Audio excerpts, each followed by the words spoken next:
can you introduce yourself and share what it has meant to manage this project over the last 5 years? My name is Jennie Wong. I work for Loughborough University London.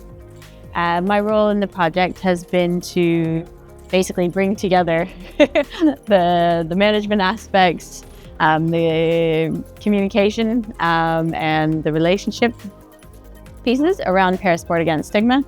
This project, for me, has been quite an evolution. I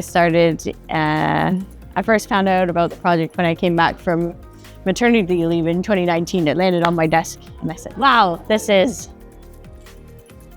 boundary pushing, something different. I think it might rock the system. And yeah, it's been quite a wild ride since. What have you learned about partnership, collaboration, and navigating complex systems across countries? This project has been quite unique, and I think back to its early days. It started in 2020. It literally kicked off in April, and guess what hit? COVID.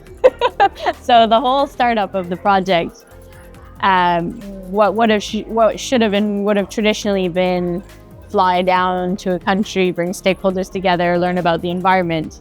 That all flipped over. Nobody could go anywhere. So it was all about trying to build relationships virtually.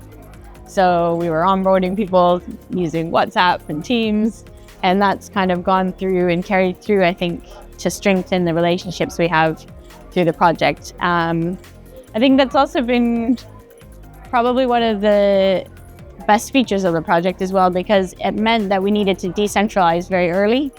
It meant that it wasn't about UK teams going down to a country and sharing information. It was more about, okay, how can we build and empower people within the project, leadership teams within the countries to be doing that work, whether it was collecting data, whether it was rolling out different pieces of the project.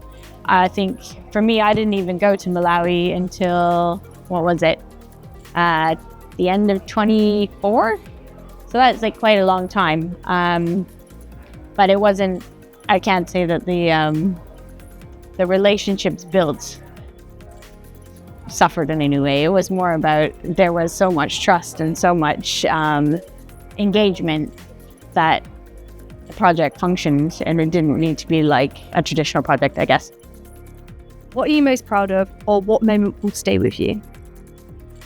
I think one of the most impactful moments was the interministerial forum last summer. So I think we've spent a lot of time in the project sort of building, I would say, scaffolding and building blocks, but bringing people together to have different dialogues around stigma, around assistive technology. But I think to me it was quite a big moment to have a session within an interministerial governmental forum for 10 countries in Southern Africa where assistive technology was the discussion topic. And to me, that was quite a pinnacle piece, because this project really started about broadcasting, and it started about stigma. And to get to the stage where I think we all wanted to get to in terms of bringing that dialogue to the forefront, to me, that moment was quite a big takeaway. From your perspective, what are the biggest opportunities in the disability sport and AT ecosystem? So I think where we started in this project was about how we could raise the visibility of assistive technology through sport. And we've gone on that journey trying it in different ways, from community theater to radio and to digital campaigns. And I think one piece that really hit me was, it was wrapping up the end of the first phase of the project. There was a really powerful video played by one of our colleagues, and it was a young man who made his way over to a powerlifting bench on his hands and knees, flipped over onto the bench and pressed an enormous amount of weight. But the question was, where is AT in this situation? And it wasn't that he needed assistive tech for the sport itself. It was about actually the mobility to get there and the dignity of being able to make his way not on his hands and knees. So that also got us thinking about why and what sports are chosen in a context like Malawi or Namibia, and you think around, it ends up mostly being visually impaired athletics because it doesn't require AT to get there, and it doesn't require AT to, well, it can require assistive tech like a white cane, but it's not a huge expensive piece of assistive tech. It doesn't include that on the playing field as well. So I think for me now, this project has brought that into the conversation, and the next piece going forward is how can we create more of an ecosystem around assistive technology. So for sport, not necessarily the high-tech piece you need to play at the Paralympics, but the participation aspects of it. How can we have access to something quite simple that would help a young child, like a ball with a bell, to engage with his friends or her friends.